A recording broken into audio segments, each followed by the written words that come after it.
एक स्थिति जीवन में ऐसी आती है कि जब ऐसा महसूस होता है कि जैसे ही मैं घर में आता हूं या अपने ऑफिस में जाता हूं या अपनी शॉप में जाता हूं या अपनी फैक्ट्री में जाता हूं, मेरा मन जो है वो वहां से टूटने लग जाता है, दुखी सा हो जाता है। कुछ अच्छी फीलिंग्स ही नहीं आती है। कोई मैं काम करता हूं तो काम बिल्कुल एंड मोमेंट पे आ गए, यानी समझ लीजिए 98-99% काम हो जाता है, लेकिन बस अंत में आकर न जाने ऐसा क्या होता है कि मेरा काम बनते बनते बिगड़ जाता है। बच्चों की पढ़ाई ठीक तरीके से नहीं हो रही हो, घर में कलेश रहता हो। कुल मिलाकर मैं आपको बहुत बारी ये बता भी चुका हूं, आपको ऐसा विश्वास हो जाए कि मेरे यहां कोई नेगेटिव एनर्जी है, नकारात्मकता है या कुछ किया कराया है, मानो या ना मानो, जो भी आप समझो, ब्लैक मैजिक कर दिया है किसी ने, चाहे ये भी आपके मन में ख्याल आ रहा हो। देखिए, कुछ एक नियम है जो आप अगर इसे अपने जीवन में अपना लेंगे तो ये सब चीजें कभी आपके साथ होंगी नहीं। एक तो मैंने ये बहुत देखा है कि लोगों ने अपने घर में मंदिर बनाया हुआ है। खासकर दुकानों पे मैं ये देखता हूं कि मंदिर उन्होंने बहुत सुंदर बनाया हुआ है, लेकिन पूजा नहीं करते वहां पे। दुकान में एंटर करेंगे, ऑफिस में एंटर करेंगे, जमीन को हाथ लगाएंगे, धरती को नमस्कार करते हुए अंदर घुसेंगे। नौकरों ने सफाई करी हुई होगी और अपनी सीट पर बैठ जाएंगे। बहुत बड़ी बात है तो भगवान को हाथ जोड़ देंगे।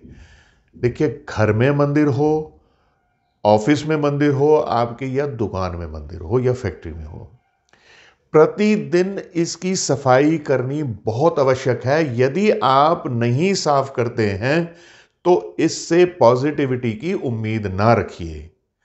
दूसरी बात यह है कि घर में प्रतिदिन पूजा जरूर होनी चाहिए। जिस भी धर्म से हैं आप, भगवान का नाम लेंगे, जो मंत्र आप बोलेंगे या जो भी आप भजन गाएंगे, उससे एक पॉजिटिविटी सारे घर में फैलती है।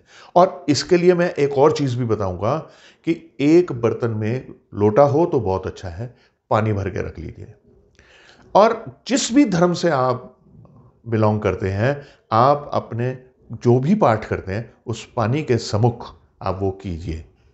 अब ये पानी में मेमोरी आ जाती है, जो भी आपने मंत्र बोले हैं, जो भी पूजा करी है, जो भी भजन गाया है, जो भी इबादत करी है, जो भी पाठ आपने किया है, इस पानी को, ये अभिमंत्रित हो चुका है, इस पानी को आप अपने पूरे घर में छिड़क दीजिए या अपने ऑफिस में छिड़क दीजिए। जब मैं आपसे ये कहता हूं कि पूरे घर में छिड़क दीजिए, तो जो क्रिया मैं आपको घर में करने के लिए कह रहा हूं, ये आप ऑफिस में भी कर सकते हैं, अपनी शॉप में भी कर सकते हैं। तो बार बार मुझे ये डिटेल नहीं देनी पड़ेगी। इस बात का जरूर ख्याल रखिए कि आपके घर में कुछ समय के लिए धूप जरूर आती हो। अब जो धूप नहीं आती है, ऐसे भी हाई राइज हैं, तो हर व्यक्ति को थोड़ी देर के लिए दिन में धूप में जाना परम आवश्यक है। खासकर जो वर्क फ्रॉम होम कर रहे हैं ना, इनके लिए तो दो चीजें बहुत जरूरी हैं। एक तो इन्हें दिन में एक बारी धूप में जरूर जाना चाहिए, बादल हो तो बात अलग है। और दूसरी बात यह है कि बाहर निकलकर कुछ टहल कर भी जरूर आना चाहिए। चाहे दोपहर को जाए, लेकिन एक थोड़ा सा लंबा सा राउंड लगा कर आए। देखिए, बादल हो, बारिश हो तो छतरी लेकर चले जाइए, लेकिन बाहर का राउंड लगाकर आना ये बहुत आवश्यक चीज है। ये आप में एक पॉजिटिविटी का संचार करता है।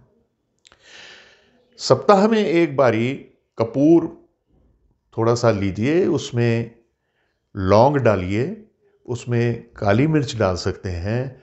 देखिए, एक चीज कम से कम जरूर होनी चाहिए, या गूगल डाल दीजिए और इसे छोटे से उपले के ऊपर, टुकड़े के ऊपर आप उसे जला लीजिए, तो जैसे उसका धुआं निकलना शुरू है, उसे आप पूरे घर में कर लीजिए। सप्ताह में एक बारी कर लीजिए, यही बहुत है। अब ये सब कार्य नहीं कर सकते हैं तो आजकल बाजार में गूगल की धूप मिलनी शुरू हो गई है। अब वो वाली गूगल युक्त धूप वो प्रतिदिन जरूर जलाया कीजिए। पूरे अपने घर में या अपने संस्थान में आप उसे घुमाया कीजिए। स्नान रोज करना जरूरी है, पूजा रोज करनी जरूरी है। और इसके अतिरिक्त 15 दिन में एक बारी चलिए, 1 महीने में एक बारी एक दिन निश्चित कर लीजिए कि अमावस्या का दिन आप निश्चित कर लीजिए। अमावस्या के दिन आप पूरे घर में यह देखिए कि कौन सी चीज़ें ऐसी हैं जो व्यर्थ पड़ी हुई हैं, आपके इस्तेमाल की नहीं हैं। उन सभी चीज़ों को बिल्कुल डिस्कार्ड कर दीजिए, घर से निकाल दीजिए। कोई कबाड़ है, कई बारी पेपर कुछ लिखे होते हैं ऐसे जिनको दोबारा कभी यूज़ नहीं करना, कोई हिसाब किताब किया है जिसकी दोबारा ज़रूरत नहीं है। ये एक दिन निश्चित कर लीजिए, अमावस्या का हो तो बहुत अच्छा है। और अमावस्या वाले दिन यदि शाम को पीपल के नीचे आप एक दिया भी जला दें तो ये अति उत्तम होगा। अपने पूरे घर में सफाई रखिए। 10 दिन 15 दिन में एक बारी जब भी घर में पोछा लगे तो उसमें थोड़ा सा सेंधा नमक डाल दिया कीजिए। कोई भी नमक डाल दीजिए, समुद्री नमक भी हो, ज़रूरी नहीं है कि सेंधा नहीं मिलती है तो अब ये हो ही नहीं सकता है। ये कार्य ज़रूर करें। कुछ पुराने किताबों में लिखा हुआ है कि नमक का पोछा लगाना चाहिए, इसलिए मैं आपको बता रहा हूँ, लेकिन इससे बेहतर तो ये होगा कि थोड़ा सा गौमूत्र आप उसमें डाल के फिर पोछा लगवा दें, तो ये भी घर से सारी नकारात्मकताएं को निकाल देता है। घर के बच्चे, आप, कोई भी व्यक्ति देर तक ना सोया करें, इससे भी नकारात्मकता आती है। और देखिए, बातें जितनी मैंने बताई है ना, ये बहुत थोड़ी हैं और बहुत कारगर हैं। जब भी आपने लौंग के साथ या पीली सरसों जला दीजिए, ये बदल बदल कर भी आप कर सकते हैं जब भी आप कपूर जलाएं। ये जितनी बातें मैंने आपको बताई हैं, आप इनको नियमित तौर पे एक अपना नियम बना लीजिए कि आपने करनी करनी है। और इन सब से ज़रूरी ये बात है कि कोई नकारात्मकता वाली बातें नहीं करनी, नेगेटिव बातें नहीं करनी। हाँ, मेरी तो किस्मत खराब है, मेरा बहुत नुकसान हो गया, मेरे तो बीमार रहता हूं मैं हमेशा, मुझे तो ये तकलीफ है, मुझसे लोग अच्छी तरह से बात नहीं करते। इन सारी बातों को मुंह पर, मुख पर लाना ही नहीं चाहिए, सोचना भी नहीं चाहिए, कहना तो बहुत दूर की बात है। सकारात्मक सोचिए, ये सोचिए कि आने दो तकलीफें, मेरे में इतनी ताकत है, मैं इतना सक्षम हूं कि मैं आने वाली सारी व्याधियां, सारी परेशानियां, सारी तकलीफों से लड़ सकता हूं।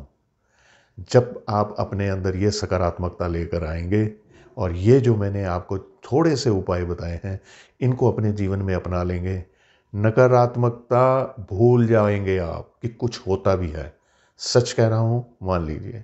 वीडियो अच्छी लगी है तो किसी से शेयर कर दीजिए। लाइक करना चाहें तो ज़रूर लाइक कर दीजिए। कमेंट मुझे ज़रूर किया कीजिए, क्योंकि मैं हर कमेंट खुद पढ़ के उसका जवाब खुद देता हूँ। आज्ञा चाहूँगा। नमस्कार।